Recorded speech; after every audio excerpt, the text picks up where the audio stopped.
Truth is, overcomplicating your melodies is making them sound trash. I had this issue for ages, but now I know better and you can too. The simple trick I'm about to share in this video will save you time, frustration, and help you make melodies like your favorite industry producers. But before we invest our riches into gadgets that help us beat up criminals while dressed as a bat, instead of developing the economics of our city to prevent criminality, I've got a question for you. That question is, what's the best way to create a catchy melody? Leave your answer down below. If you don't know, don't worry, I'll be revealing the answer later on in the video. Just stay tuned. Let's get into it. The first thing you want to do to create a good melody is start with a chord progression. So I'm going to start with a chord progression in the only key I know how to play, which is A minor. So let me do that real quick and then we will return. This is our chord progression. Let's just create a loop for 4 bars.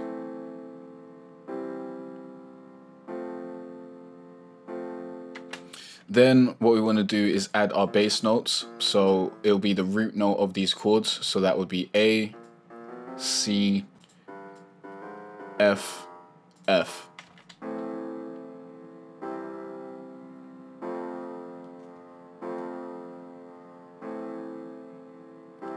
And with your chords, when you create them, usually you'd probably create a chord like this is your root note.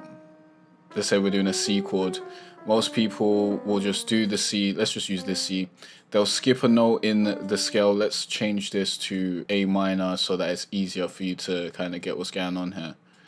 They'll skip a note in the scale, go to the E, and then go to the G, which is fine, but that's not how piano players play. If you're going to create your chords like this, you want to make sure that you then bring these notes down to make sure that they're in line with whatever other chords you're using. So as you can see, we started with the E, then we go A, C, then we got the E that connects to the other E, then we got G, and then C, and as you can see, all the C's are connecting. So the common notes in the chords, you want them to connect, and you want the chords to be as close as possible. I made a video about this before, so you can go check that out. I don't remember exactly what it's called, but it's something about melodies. It's a good video. Go check it out. Watch all my videos on melodies. Those will help you out a lot. Next thing I want you to think about is to think about these chords as notes in your melody.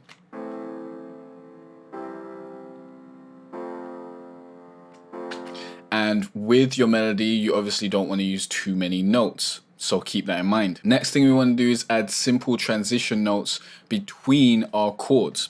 In order to do that, I'll generally use my keyboard to see what would be a good transition note. So from the A into the C,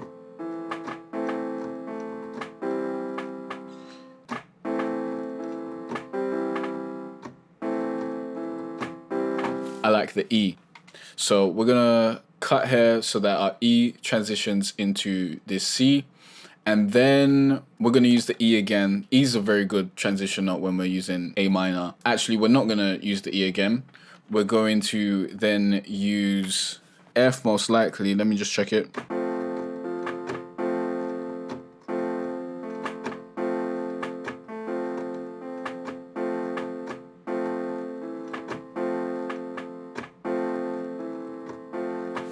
Yeah, we are going to use the E again. We're just going to use the E again and move it over here because we're using the same chord twice. It's going to add a little bit of movement. So let's listen back to this.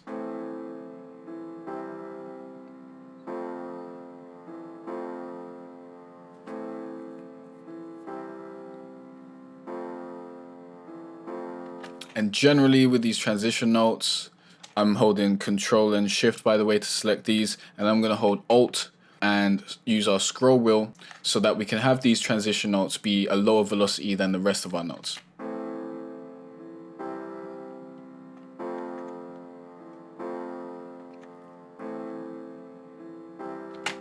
That's more natural. Now, my rule of thumb is to add 2 transition notes per 4 chords in the chord progression. Don't add one for each transition between the chord because that can get really annoying and it can add too many notes. But do this on a case-by-case basis. Sometimes you will want to add more transition notes throughout the chord progression. Sometimes you won't. Try it out, experiment, and see what's up. But if you want to go safe, just use 2. I would generally do it on the first chord and then the third chord, but sometimes you can go to the second chord and then go to the fourth chord, and the fourth chord always leads very well back into the first chord and gives you a nice loop. Next, we want to add a small melody, no more than 3 notes.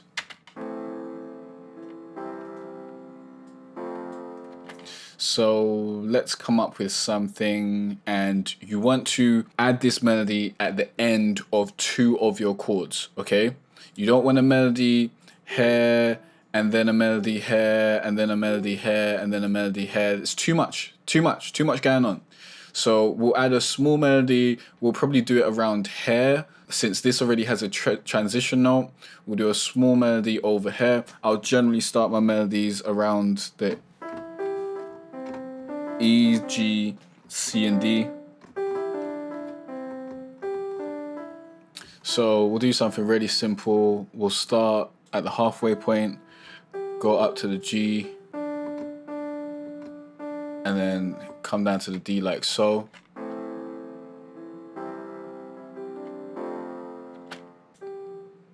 Let's actually start there.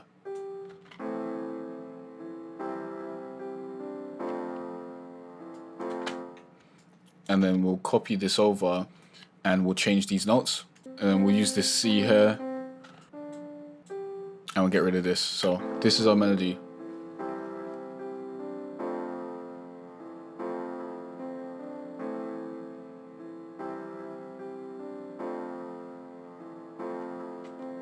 Very, very simple, very easy, very catchy. We're not doing too much. You don't want to do too much. Now, before we get into the next step, I've got something special for you. You can learn how to create your own beats from scratch by using my easy 9-step trap beat making formula. Links down below to join this free course, or go to jcarterray.com/free trap course. This course will take you from creating your melody all the way to mastering your beat, and you've got nothing to lose because it's absolutely free, except for the opportunity to actually join this course, because it won't be free and available forever. Join now, link down below. Now let's get back into this. You want to reuse notes that you've already used, especially like the beginning of your melody, but you can change it around, but reuse notes to keep it catchy and to keep it simple. The more notes you use, the worse your melody is going to be, because it's just going to have too many factors and it's not going to be catchy enough and memorable enough and simple enough for it to stick in your ear, stick in your head. Next thing you want to do is you want to copy this over for the second half of the loop, and at the second half of this we want to change some of the notes around, or maybe add 1 more note, maybe 2 if you're getting far, but generally just 1, or change something around. So let's listen back and see what we can change.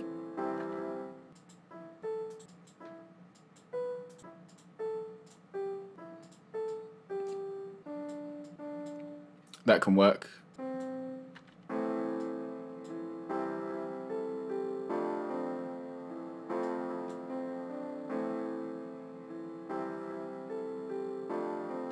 Now, the reason I put this here is because it was just a nice leading tone from this, from here to this D, to this D. And then I got rid of the C and moved it over because this D and C are too close together, so it's just going to clash in terms of tones and it won't sound very nice. But now it sounds very nice.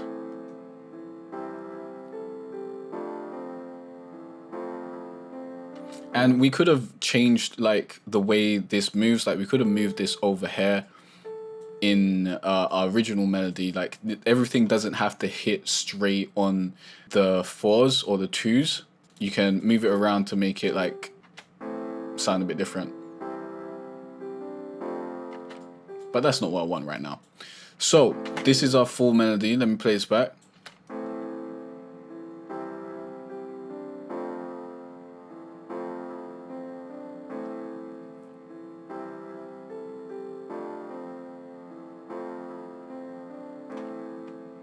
Next thing you want to do, Control Alt, press Alt R, and we want to make sure bipolar is not switched on, and we want to scroll this down a little bit just to randomize the velocities a bit and make it sound more human. So let's play this back.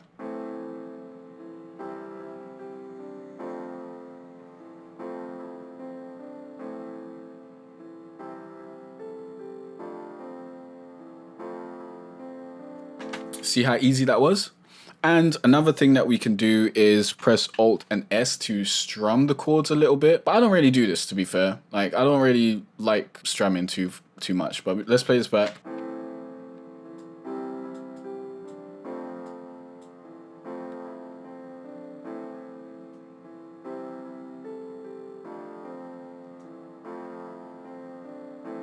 That sounds all right, but generally I'll copy this to a bell, so we don't really need it to be strummed. But if you're using like a piano or something like that, like a realistic instrument, you probably do want it to be strummed so that it sounds like someone's actually playing it, because usually when you're moving around the piano, you're not going to be pressing everything at the exact same time.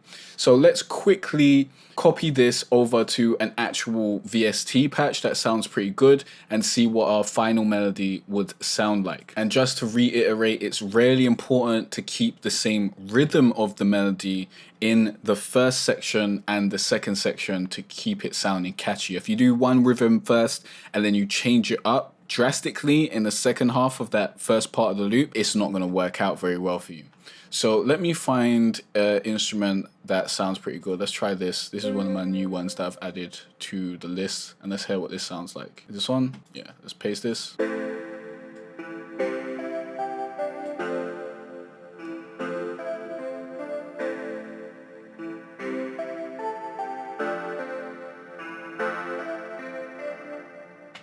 I don't know why.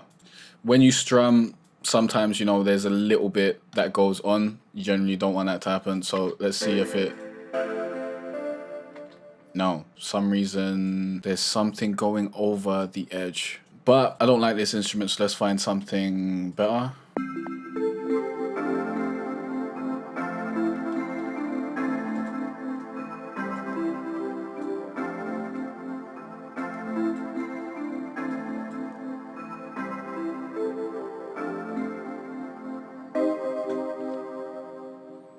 And then if I was to just add some typical, I don't know why it's doing this, but if I was to just add some typical drums to this, these aren't like drums that I've made specifically for this, so they're not going to be the greatest, but they should give you, you know, a bit of a preview of what it would sound like.